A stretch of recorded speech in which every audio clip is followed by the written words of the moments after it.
يا الله محمد رسول الله.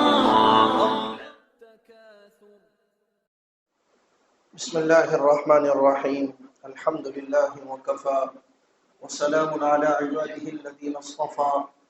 أما بعد فأعوذ بالله من الشيطان الرجيم. بسم الله الرحمن الرحيم. والذين جاهدوا فينا لنهدينهم سبلنا وإن الله لمع المحسنين.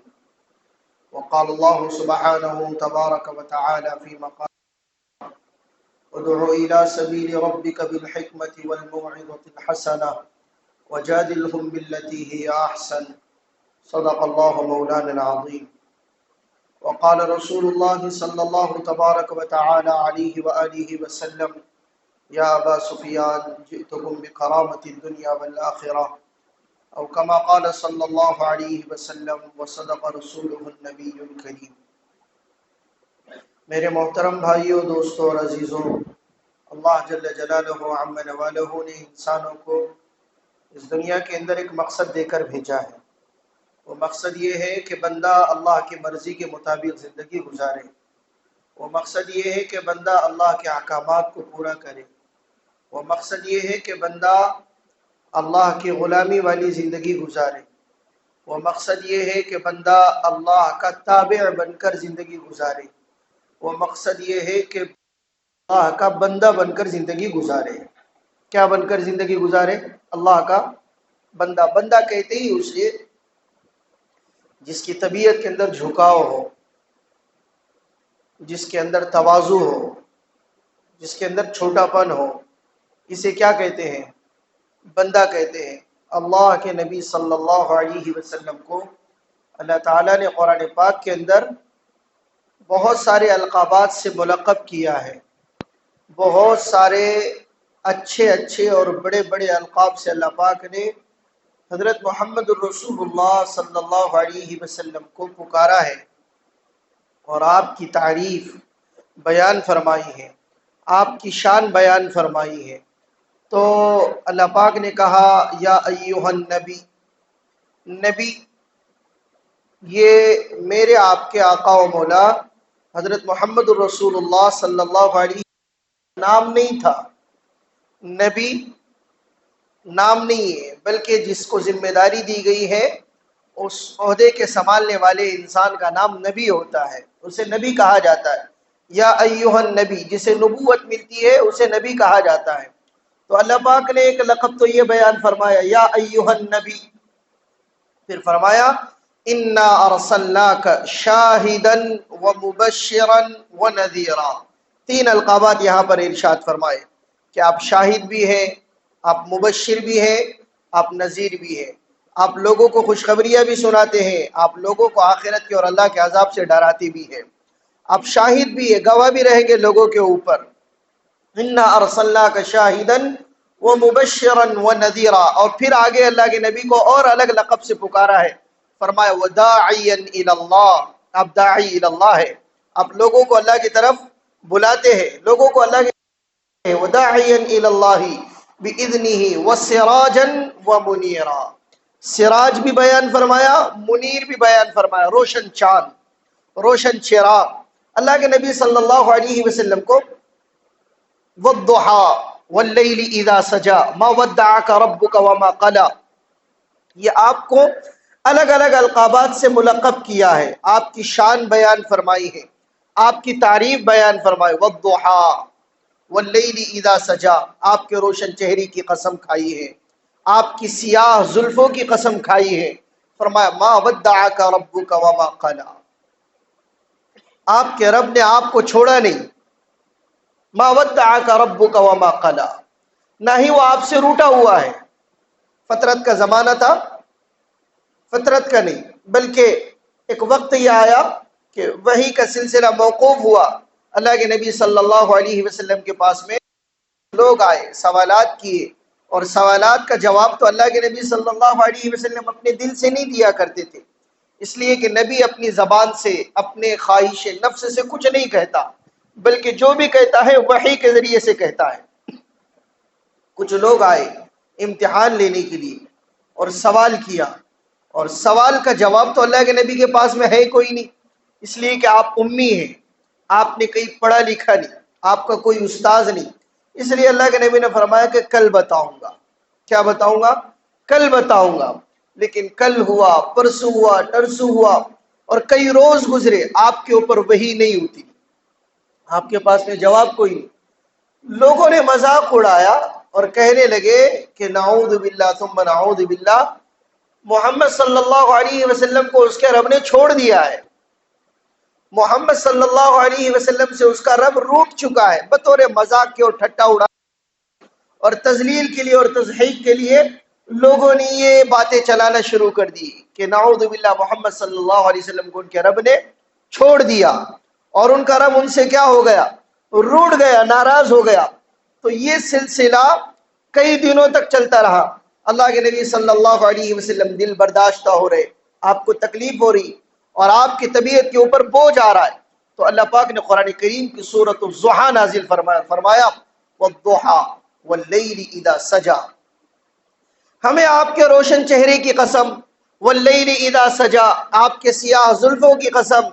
اس کے بہت الگ الگ ترجمے علماء اکرام نے کیے ہیں، تفاسیر بیان فرمائی، اور پھر تیسری آیت میں اللہ پاک فرماتے ہیں ما ودعک ربک وما قلی، آپ کے رب نے آپ کو چھوڑا نہیں ہے، آپ کے رب نے آپ کو چھوڑا نہیں ہے۔ وَلَسَوْفَ يُعْطِيكَ رَبُّكَ فَتَرْضَى، یہ بھی آپ کہ آپ کا رب آپ کو عنقریب اتنا دے گا کہ آپ راضی ہو جائیں گے۔ اللہ راضی نہیں، کون راضی ہوگا؟ اللہ کے نبی صلی اللہ علیہ وسلم سے اللہ ارشاد فرما رہا ہے وَلَسَوْفَ يُعْطِيكَ رَبُّكَ فَتَرْضَى، عنقریب آپ کا رب آپ کو اتنا دے گا کہ آپ خود راضی ہو جائیں گے، آپ خود خوش ہو جائیں گے۔ یہ آپ کی الگ الگ تعریفیں قرآن کریم کے اندر بیان فرمائی، آپ کو الگ الگ القابات سے ملقب فرمایا، لیکن میں عرض کر رہا تھا کہ ان سارے القابات میں سے ایک بہت بڑا لقب جن کو اللہ کے نبی صلی اللہ علیہ وسلم کو نوازا گیا ہے جن سے، وہ لقب ہے عبد کا، بندے کا، بندگی کا، کہ آپ بہت اعلی شان والے ہیں، لیکن آپ ہیں اللہ کے بندے، آپ ہیں اللہ کے بندے۔ تو عبدیت کے اندر انکساری ہوتی ہے، تواضع ہوتا ہے، چھوٹا پن ہوتا ہے۔ قرآن کریم کا سبحان الذی اسری بعبدی، معراج کا سفر شروع ہو رہا ہے اور بلندیوں پر آپ جا رہے، آسمانوں کی سیر ہو رہی ہے، سارے نبیوں کی امامت ہو رہی ہے، سارے فرشتوں کی امامت ہو رہی ہے، سارے نبیوں کے سلام مل رہے، ابراہیم کے، موسیٰ کے، ہارون کے، زکریا کے، عیسیٰ کے، یحییٰ کے علیہم الصلاۃ والسلام، یہ سارے نبیوں کے سلام مل رہے، اور اونچی پرواز ہے، اونچی پرواز ہے، براق کا سفر ہے۔ ایک وقت پر جانے کے بعد میں براق کی سواری وہاں پر جواب دے گئی، جبرائیل امین کی معیت ہے اور آپ کا ساتھ ہے، اللہ کے عرش پر آپ کا مقام وہاں پر ہوا اور آپ وہاں پر براہ راست گئے، کتنا اونچا مقام۔ لیکن جب اس اونچے مقام کو بتانے کے لیے قرآن کریم جو الفاظ استعمال کر رہا ہے، کہہ رہا ہے سبحان الذی بعبدی، بابرکت ہے وہ ذات، پاک ہے وہ ذات جس نے اپنے بندے کو، جس نے اپنے بندے کو، یہاں پر یہ نہیں کہا کہ ہمارا وہ نبی جو شاہد بھی ہے، جو سراج منیر بھی ہے، جو داعی اللہ بھی ہے، یہی ہے، لیکن لفظ کون سا استعمال ہو رہا ہے؟ بندے کا، کہ پاک ہے وہ ذات جو راتوں رات لے کر چلی اپنے بندے کو۔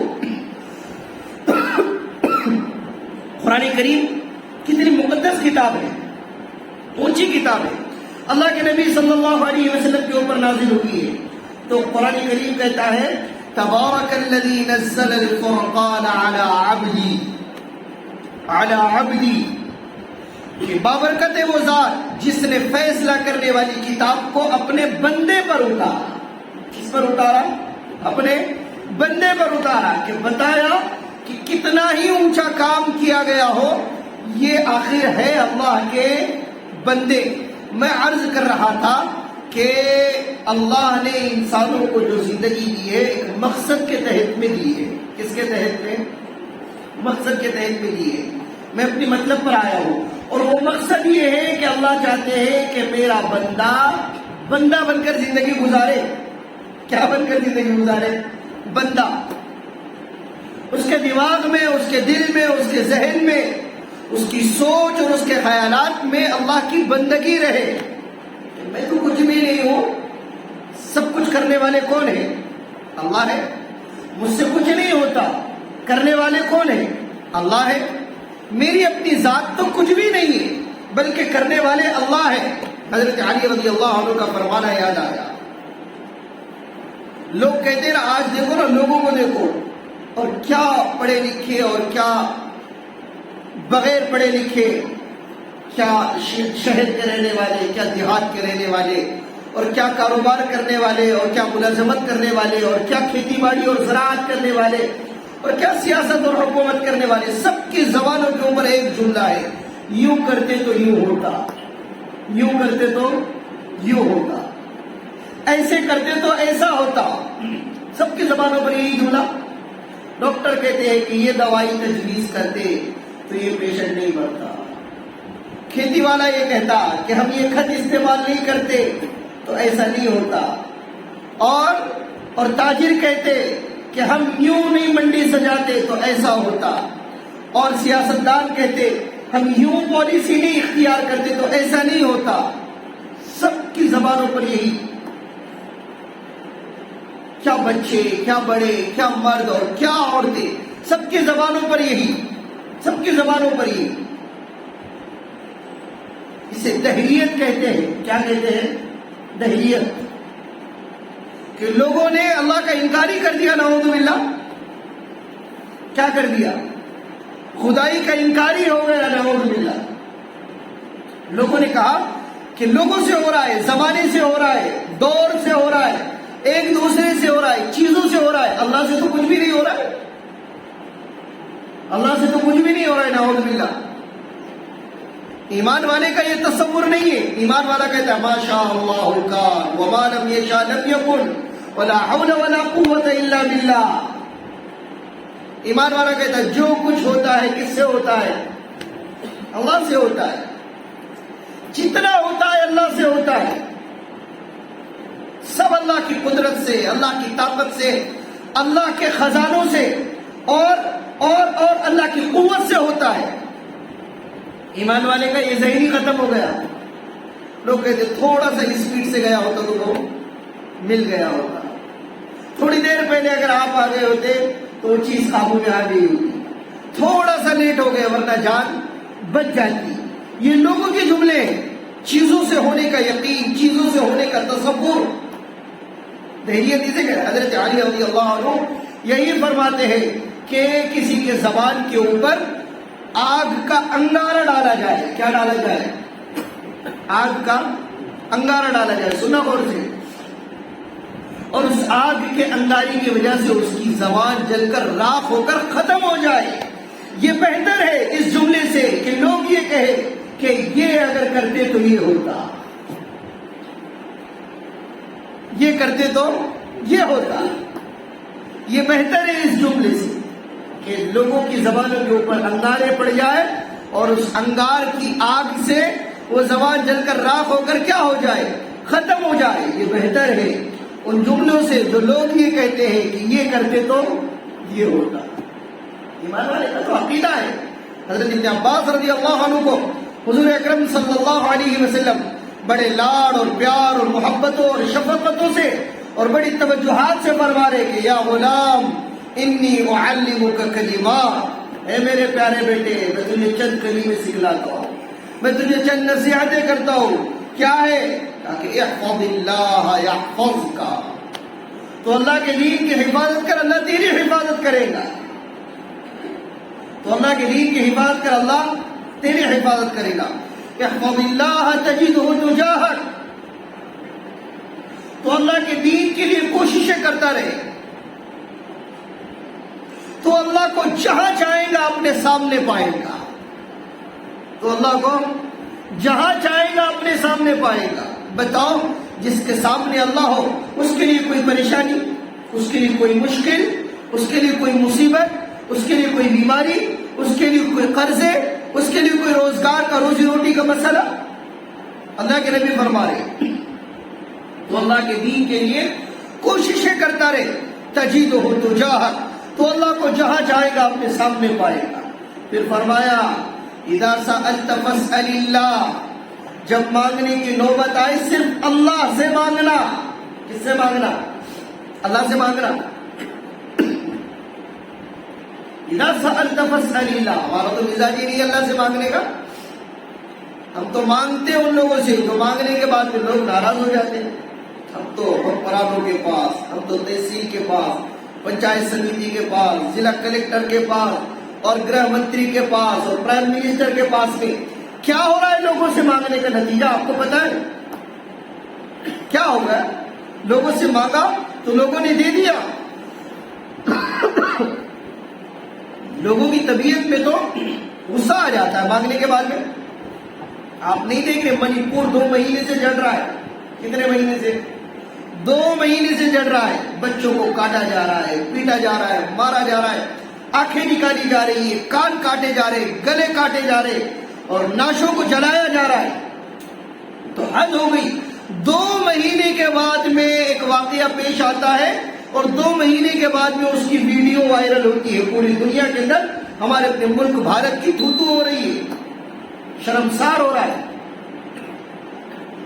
پورے ملک کی بے عزتی ہو رہی ہے کہ 2 بچیوں کو جن کی عمر 15 سال 19 سال ان کے کپڑے اتار کر ان کو ننگا کر کے ان کو پریڈ کروایا جا رہا ہے، ان کو بھگایا جا رہا ہے اور ہزاروں کی تعداد میں نوجوان بچے ان کے پرائیویٹ پارٹ کو اپنا چھیڑ رہے ہیں۔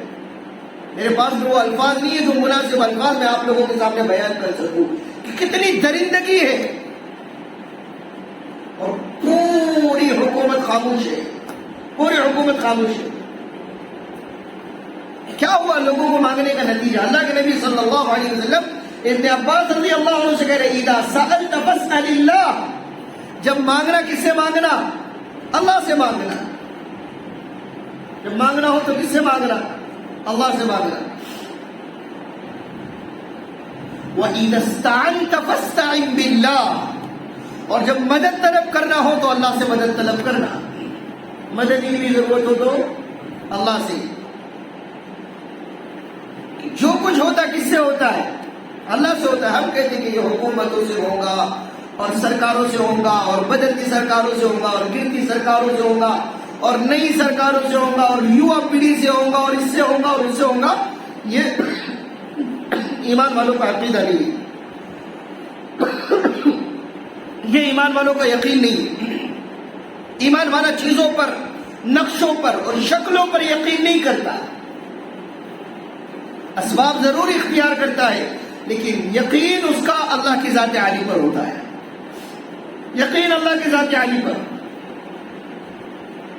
لیکن یہ یقین بغیر محنت کے وجود میں نہیں آتا، بغیر محنت کے وجود میں نہیں آتا۔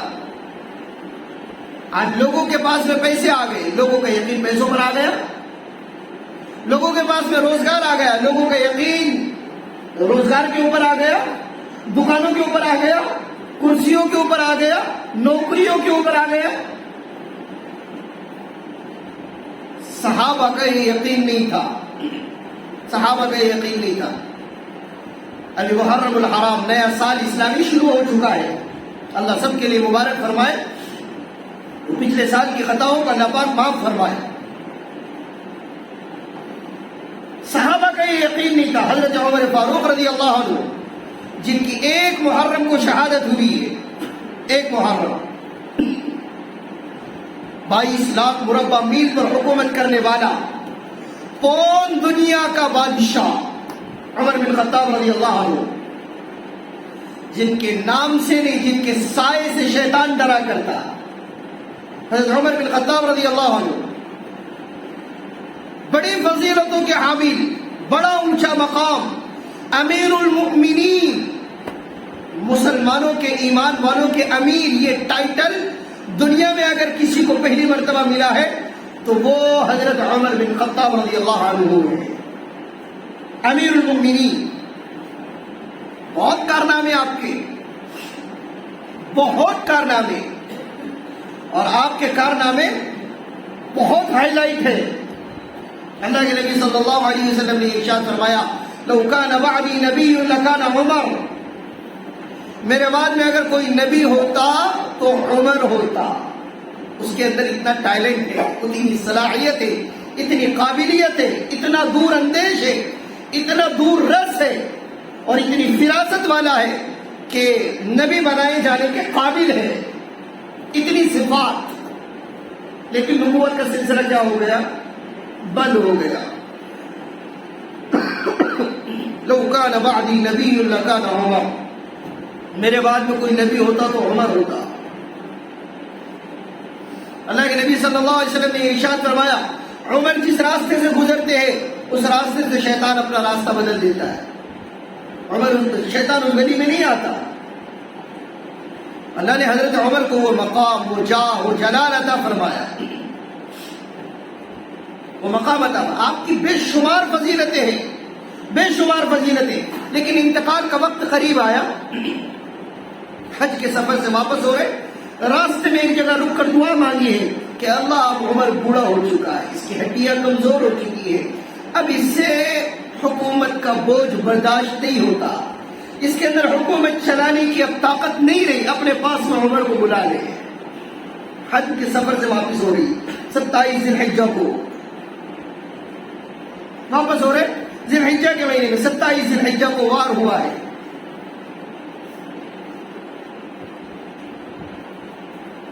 دو دن کے بعد میں انتقال ہوا ہے۔ انتقال سے پہلے بستر مرگ پر ہے، زخم لگا ہوا ہے، اپنے بیٹے عبداللہ سے کہنے لگے عبداللہ جاؤ امی جان عائشہ صدیقہ رضی اللہ عنہا کے پاس میں اور جا کر کہو، گزارش کرو کہ میرے ابو کا انتقال ہونے والا ہے، اور میرے اپنے ابا جان کی چاہت یہ ہے کہ وہ اپنے دونوں ساتھیوں اللہ کے نبی صلی اللہ علیہ وسلم اور سیدنا حضرت ابو بکر صدیق رضی اللہ عنہ کے بازو میں دفن ہونا چاہتے ہیں، دفن ہونا چاہتے ہیں، اگر آپ کی اجازت ہو تو، اگر آپ کی اجازت ہو تو۔ اللہ کے نبی صلی اللہ علیہ وسلم کا روضہ مبارک امی جان عائشہ رضی اللہ عنہ کے حجرے مبارکہ کے اندر، آپ کے کمرے کے اندر۔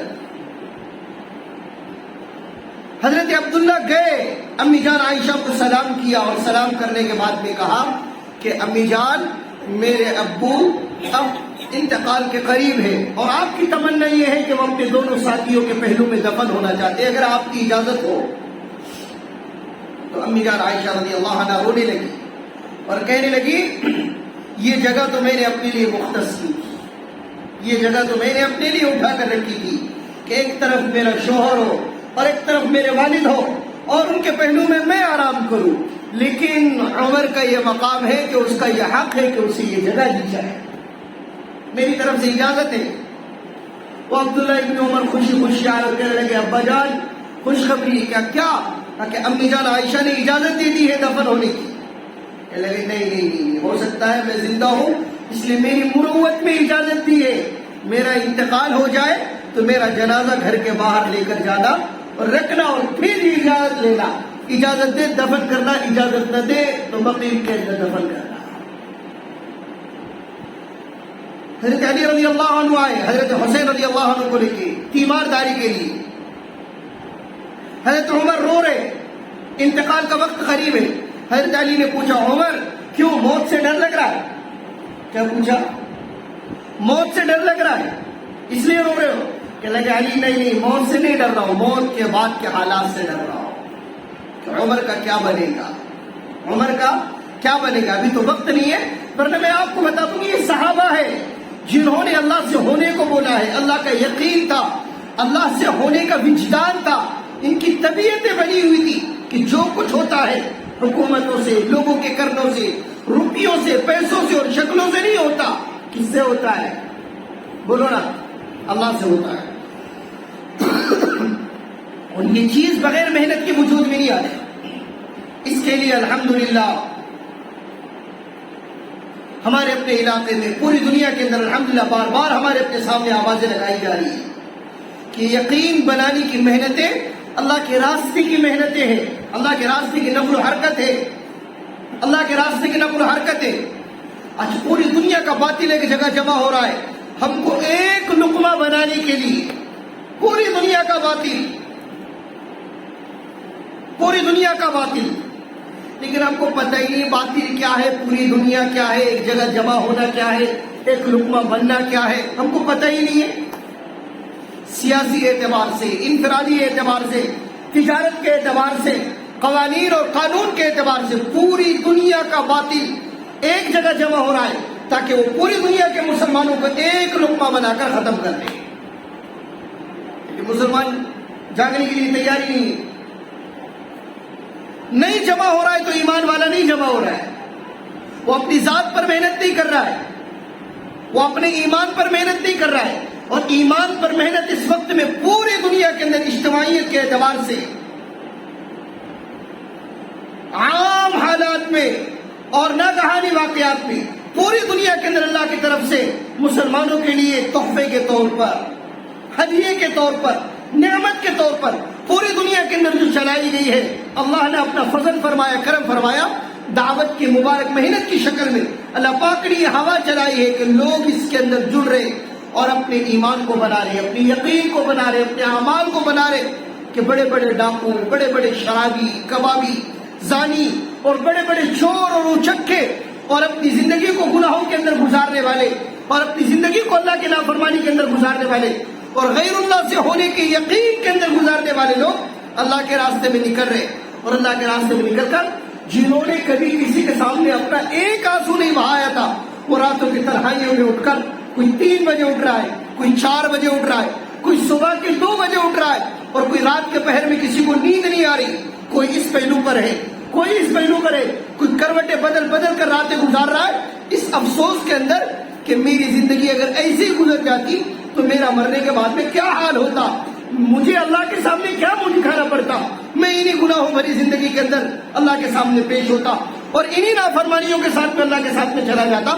بھائی عمومیت کے ساتھ میں اللہ پاک نے دعوت کی مبارک محنت چلائی ہے، بڑے بڑے لوگ آئے جنہوں نے اپنی زندگیوں کو سدھارا، پچھلی زندگی سے توبہ طائب ہوئے، اگلی زندگی کے لیے اپنی ذمہ داری کا احساس اپنے اندر بیدار کیا اور اپنے آپ کو اللہ کا برگزیدہ بندہ بنا کر، اللہ کا متقی بندہ بنا کر، اللہ کا بندہ بنا کر زندگی گزارنے کے لیے ارادے کیے، عزائم کیے۔ محترم بھائیوں، میں اور آپ اپنی غفلت کی نیند سے نہیں جاگے، کسی کا کچھ نہیں جائے گا۔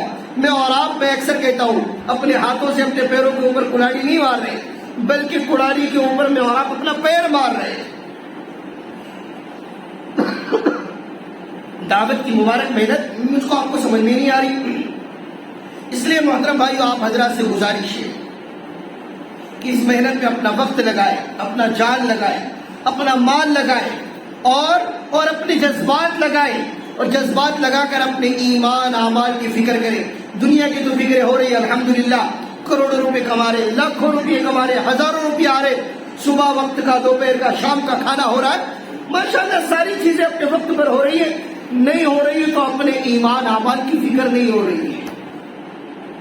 قبر جو 3x6 کی جگہ ہے اس کی فکر نہیں ہو رہی ہے۔ جاؤ پوچھو قبرستان والوں سے جو بڑے بڑے عہدوں کے رکھنے والے، حسن کے رکھنے والے، مال کے رکھنے والے اور کرسیوں کے اور دولت کے رکھنے والے، ان سے پوچھو آج وہ عبرت کا نشان بنے ہوئے۔ میں اور آپ کیا سمجھیے، ابھی 5 منٹ کے لیے پنکھے بند ہو جائے، اتنی کھلی جگہ میں، اتنی کھلی فضا میں میرا آپ کا دم گھٹنے لگ جاتا ہے، مجھے پسینے چھوٹ جاتے ہیں۔ سنو تو صحیح، میرا آپ کا 3x6 کی قبر کے اندر کیا بنے گا؟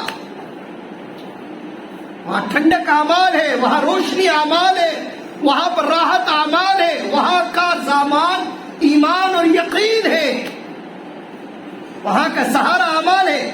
مجھے آپ کو ڈر نہیں لگتا، کبھی گھبراہٹ محسوس نہیں ہوتی کہ اس اندھیری کوٹری میں جہاں پر لوگ اپنے ہاتھوں کی مٹی جھاڑ کر چلے جائیں گے، میرا کیا بنے گا؟ کس گمان میں ہے، کس ذام میں ہے، کس نافرمانی کی زندگی گزار رہے اور کس اللہ کو میں اور آپ ناراض کر کے زندگی گزارے۔ اس لیے بھائیو ہاتھ جوڑ کر اپیل ہے،